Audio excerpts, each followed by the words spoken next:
Muy bien. Continuamos entonces con el tema. Ya habiendo visto el intestino delgado, la unión ileocecal, el ciego, el apéndice, el colon ascendente, una primera cosa que tenemos que volver a mencionar es justamente de que la posición del apéndice no va a ser la misma en todas las personas.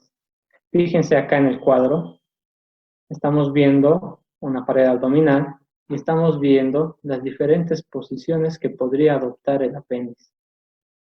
De forma prácticamente normal, el apéndice tiene que estar, junto con el ciego obviamente, situado en la fosa ilíaca, dependiendo si tiene una detención del desarrollo o tiene un desarrollo exagerado. Pero fíjense, en este caso, nosotros estamos observando al apéndice en una presentación baja. Miren acá, prácticamente en su posición normal, a nivel de la fosa ilíaca derecha, donde justamente se trazaba una línea imaginaria entre la espina ilíaca anterosuperior y el ombligo. Hacíamos una división de 3 y en el tercio inferior se encontraba justamente el apéndice, ¿no? Y hacíamos una compresión profunda y si existía un dolor a la descompresión, hacíamos referencia a un problema apendicular, un lumbar positivo. Pero obsérvese también de que el apéndice, miren, podría incluso llegar a situarse ahí por encima del borde costal. ¿En qué situaciones? Sobre todo en el embarazo. ¿Qué es lo que pasa en el embarazo? Una mujer. El útero empieza a aumentar de tamaño conforme va pasando las semanas de gestación.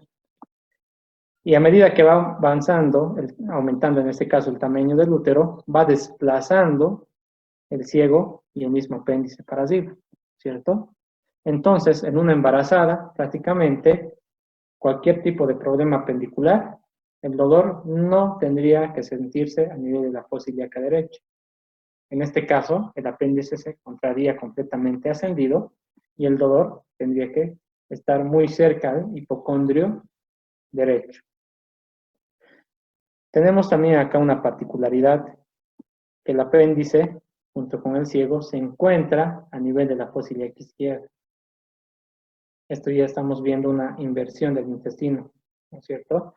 Son casos bastante raros, pero que pueden presentarse justamente en medicina. Obviamente el dolor iniciaría en fosa ilíaca izquierda y muchas veces nos confundiría y nos haría pensar de que no se trata de un problema apendicular. Entonces es algo para tomar bastante en cuenta. Muy bien.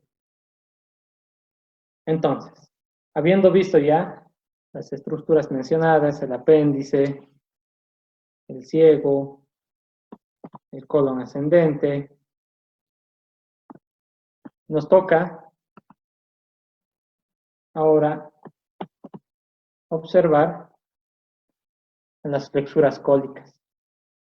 Miren, esa es la flexura cólica derecha, formada entre el colon ascendente y el colon transverso.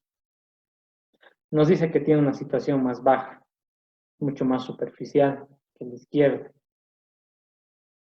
Y miren, al otro lado, estamos observando la flexura cólica izquierda, formada entre el colon transverso y el colon descendente. Prácticamente, esa flexura cólica izquierda tiene un ángulo más agudo, está a nivel de la octava costilla.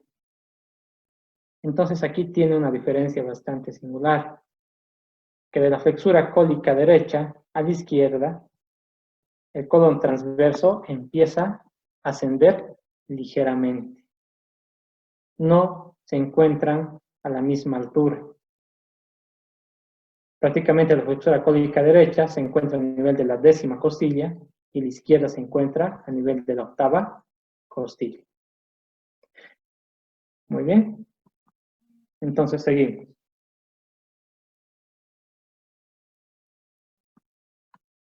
colon transverso. Este colon transverso, miren, se va a extender entre las flexuras cólicas de la derecha y la izquierda. Miren, ahí está. Prácticamente entre unos 40-80 centímetros de longitud. Y también obviamente va a tener una forma ascendente del lado derecho al lado izquierdo. En este colon transverso prácticamente se va a dividir en dos porciones. Una porción fija y una porción móvil. ¿Qué nos va a marcar esa porción fija? ¿Qué diferencia existe entre la porción fija y la porción móvil? Es justamente la porción descendente del duodeno.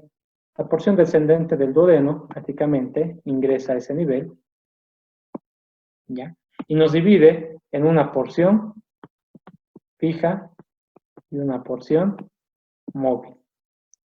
Esa porción fija va a presentar su mesocolon transverso bastante corto, fijado a la pared posterior, y como su nombre menciona, es prácticamente inmóvil.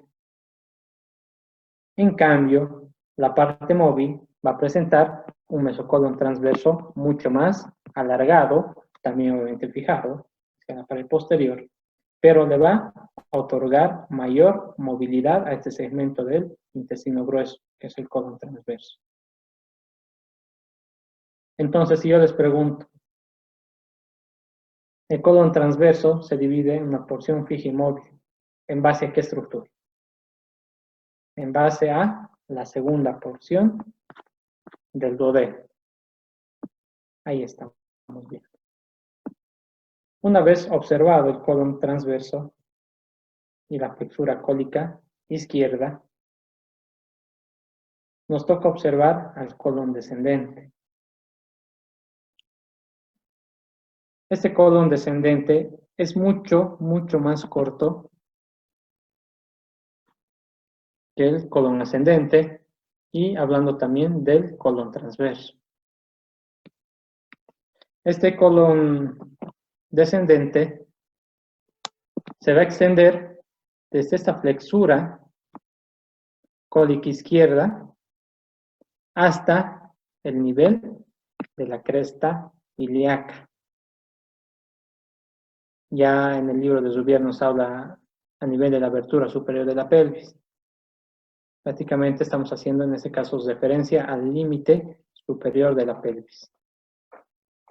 Prácticamente tiene una dimensión entre 8 a 12 centímetros de longitud, es bastante corto y es bastante profundo, a diferencia del colon ascendente. Y justamente porque este es bastante profundo, es que las asas del intestino delgado se sobreponen en su cara anteriores y laterales. Es por eso que si nosotros vamos a hablar de sus relaciones, vamos a decir que lateral y posteriormente va a ser relación con la pared lateral del abdomen, a este nivel. En cambio, en su parte anterior y medial, hace relación con las asas del intestino delgado. Anterior y medial, asas de intestino delgado, y lateral y posteriormente con la pared lateral del abdomen. Bastante corto y profundo. El colon descendente se continuará con el colon sigmoideo. Este colon sigmoideo va a tener su inicio justamente debajo del colon descendente. En este caso significa por debajo de la cresta ilíaca. Este colon descendente, que estamos marcando a este nivel, va a tener una dimensión aproximada entre 40 a 80 centímetros de longitud. Tiene una característica un tanto similar con el colon transverso. Va a presentar también un segmento fijo y un segmento móvil. Está apoyado este colon sigmoideo sobre la fosa ilíaca y toda la abertura superior de la pelvis, prácticamente en dirección hacia la tercera vértebra sacra. Entonces, ¿qué es lo que pasa? El músculo psoas mayor prácticamente se encuentra a este nivel, empezando a descender. El músculo psoas mayor desciende a este nivel. Y este es nuestro punto de referencia. El segmento fijo se extenderá desde la cresta ilíaca hasta el borde medial del psoas mayor. De acá a acá. Todo esto vamos a denominar nosotros una porción fija. En cambio, la porción móvil se va a extender justamente de este borde medial del psoas mayor hasta llegar a la tercera vértebra sacra. Esa porción fija va a estar acompañada de su meso, en este caso que es el mesocolon sigmoideo, que también es bastante corto en esta parte y se encuentra fijado a la pared posterior, prácticamente inmóvil. En cambio, toda esta porción móvil presenta un mesocolon sigmoideo mucho más amplio, donde están recorriendo las arterias, los vasos, los nervios, ¿cierto? Los nodos linfáticos a ese nivel, puede presentar diferentes características. Esta parte móvil del colon sigmoideo puede ser bastante corta, que directamente va a ser una comunicación con el déficit conducto anal, o podría ser también bastante alargada, bastante crecida, que antes de ingresar dentro de la misma cavidad pélvica, lo que va a hacer es presentar prácticamente una pequeña flexura. Gran parte del colon sigmoideo empieza a levantarse dentro de la cavidad abdominal y después empieza a descender. Prácticamente eso no es uniforme en todas las personas. Esta parte móvil del colon sigmoideo en algunas personas puede ser bastante corta y en otras personas puede ser bastante alargada. En el caso de ser bastante alargada, como les digo, tendría que ascender prácticamente una pequeña parte hacia la cavidad abdominal, después hacer una flexura, prácticamente una forma de acomodarse para ingresar dentro de la cavidad pélvica y continuarse con el recto y el conducto anal. Colon sigmoideo. Ese colon sigmoideo también va a tener relaciones. Relaciones en la cara posterior, todo lo que se encuentra por debajo. Hablamos como se encuentra apoyado a nivel de la fosa ilíaca, vamos a hablar del músculo ilíaco. Hace relación con el músculo ilíaco, hace relación con el músculo psoas mayor, y ya dijimos que justamente este es el que nos va a dividir en dos partes, una fija y una móvil. Va a hacer relación en la parte posterior con el nervio genitofemoral, que es el que está acompañando al músculo psoas mayor. Todos los vasos gonadales, testiculares o ováricos, y también por debajo, en la cara posterior, va a estar descendiendo el uréter. En cambio, anteriormente va a hacer relación únicamente con las asas intestinales. Todas las asas del intestino delgado se van a sobreponer en la cara anterior, de la misma manera que estas se sobreponían en la cara anterior del colon descendente. Y cuando estas se encontraban con contenido o, en este caso, completamente dilatadas, hacían lo mismo en el colon ascendente.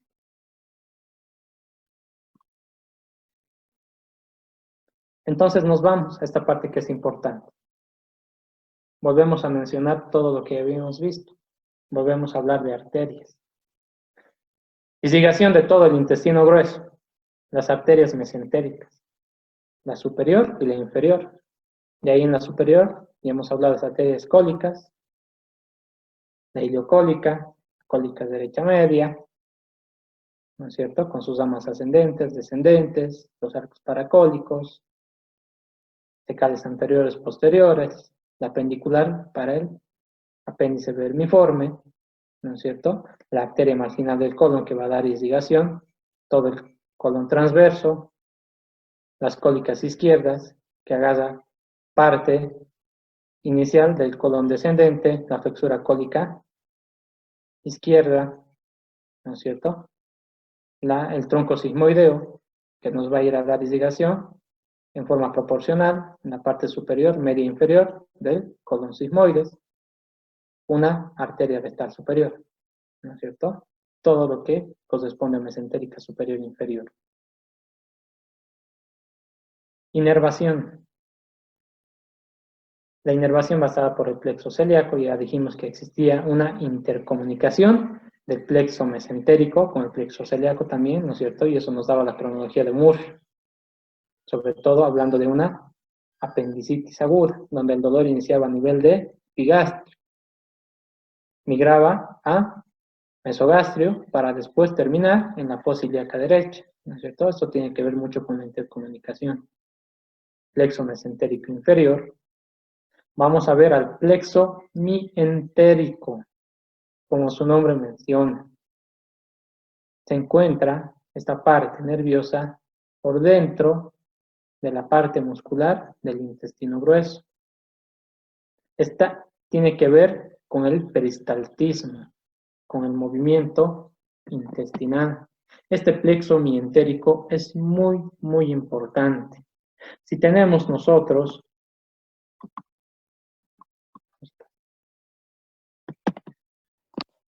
tenemos al intestino grueso, tenemos al plexo mientérico ingresando en la parte muscular de la misma. Se encarga del peristaltismo, el movimiento intestinal. Eso significa que todo el contenido que se encuentre en el intestino grueso por este movimiento de contracción que se realiza el mismo gracias al plexo mientérico, todo el contenido empieza a circular, ¿no es cierto? Esto nos ayuda mucho con la defecación. Pero ¿qué pasa si existe una alteración en ese plexo mientérico? ¿Qué pasa si existe un daño a nivel del plexo mientérico? Sobre todo causado por la enfermedad de Chagas. La enfermedad de Chagas es justamente una de las que va a ir a destruir el plexo mientérico. Si existe una destrucción del plexo mientérico, no existe una inervación en esa parte muscular. ¿Y qué pasa? Chao peristaltismo, ¿no es cierto? Chao movimientos intestinales, una evolución de los movimientos intestinales, hablando del intestino grueso. Y esto puede conducir a una retención de la materia fecal, mayor aprovechamiento de las bacterias para producir justamente gases. Y esos gases, ¿qué nos van a producir? Mayor dilatación del intestino grueso, un abdomen bastante globoso, dificultad para la defecación. Nosotros llamamos un dolicomegacolon, ¿no es cierto? Y también vamos a encontrar un plexo submucoso, como su nombre menciona, va a estar a nivel de la submucosa y tiene que ver con la absorción a este nivel. Finalmente, termina el colon sigmoideo y nos toca iniciar con el recto. ¿Dónde inicia? Prácticamente a nivel de la tercera vértebra sacra. ¿Dónde termina? A nivel del ano. ¿Qué dimensión tiene? 15 centímetros de longitud. Prácticamente en este inicio, cuando se encuentra en comunicación con el colon sigmoideo, el recto es bastante corto. Ya empieza a descender, se torna mucho más amplio, mucho más dilatado. Lo que nosotros también vamos a llamar ampolla rectal. Este recto va a presentar relaciones, como todo, pero estas relaciones van a ser distintas, hablando del hombre y de la mujer. Va a haber algunas pequeñas diferencias, sobre todo por las estructuras que nosotros vamos a encontrar, ¿no es cierto?, dentro de la cavidad pélvica. Entonces mencionamos, si hablamos de relaciones en la cara posterior, es muy similar tanto en el hombre como en la mujer. En esa cara posterior, acá y acá, me va a hacer relación con qué estructura, con el sacro. ¿Con qué estructura? Para abajo, con el coxis. Con el músculo piriforme que se agarraba, ¿no?, sobre los agujeros sacros, según tercero y cuarto. Con el músculo obturador interno, con los vasos sacrales y el plexo venoso rectal, que se encuentran todos por detrás. Son parte de sus relaciones en la cara posterior. Si hablamos de sus relaciones a la cara anterior, van a ser muy distintas si hablamos del hombre y de la mujer. En su cara anterior va a ser relación con la vejiga. Ahí estamos viendo. Va a ser relación con la próstata. Ahí estamos viendo. Va a ser relación con las vesículas seminales. Ahí se encuentran en la cara posterior inferior de la vejiga. En el varón. En cambio, en la mujer, fíjense que estamos encontrando por delante, estamos encontrando al útero y estamos encontrando a la vagina. Entonces, relaciones en la mujer será con el útero, con la vagina y por medio de esas dos estructuras, recién con la vejiga. En cambio, en el varón hace una relación con la vejiga, con la próstata, con las vesículas seminales. En este resto vamos a encontrar pliegues longitudinales, que dicen que también suelen desaparecer cuando hacen una distensión. Encontramos a las válvulas.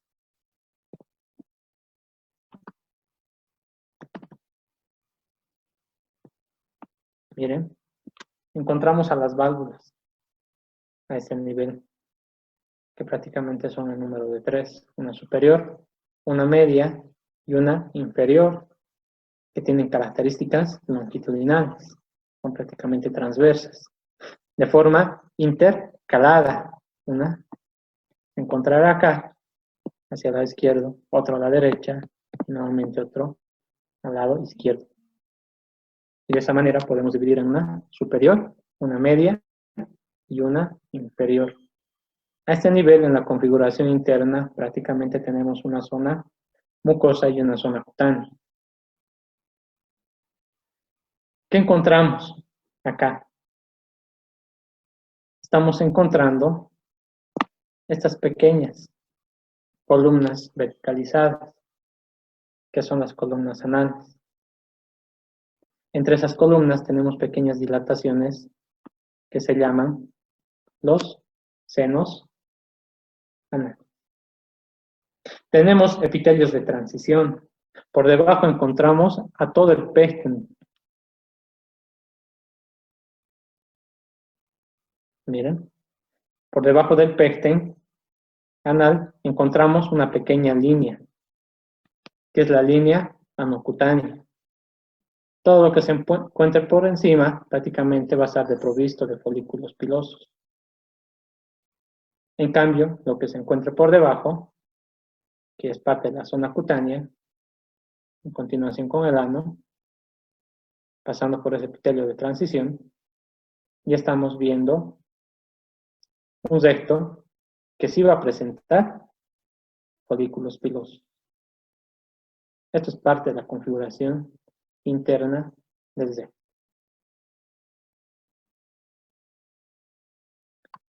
El recto va a presentar una submucosa y justamente en esta mucosa es donde nosotros vamos a encontrar estos vasitos, las hemozoides.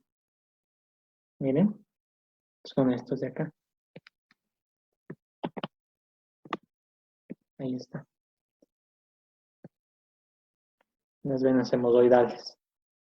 Que cuando estas tienden a inflamarse, se hacen visibles a través por medio de la submucosa, ¿no es cierto? Se hace visible a nivel de la mucosa. Estos vasos hemozoidales suelen inflamarse por distintos motivos. Puede ser una mala alimentación, alcoholismo, personas que fuman mucho, obviamente las personas sedentarias, obesas, problemas intestinales, como dificultades en la defecación, nos inflaman estas hemorroides. Y justamente una característica bastante notoria de estas es cuando existe la defecación, estas van acompañadas de pequeñas estrías de sangre, ¿no? Bastante común en las personas adultas. El recto tiene la parte muscular. También va a presentar características dentro de la musculatura longitudinales. Ahí podemos mencionar al músculo anococcigio, al músculo rectovaginal, ahí está hablando de una mujer, al pubo rectal o recto vesical. También vamos a encontrar otras de características circulares que nos van a formar el esfínter interno. Y obviamente ya en las partes aledañas vamos a encontrar a los elevadores. Este recto también va a proporcionar, o en este caso presenta, la parte de ligación. Y es prácticamente todo lo que nosotros hemos mencionado y siempre volvemos a mencionar. Va a estar irrigada en la parte superior por la arteria rectal superior.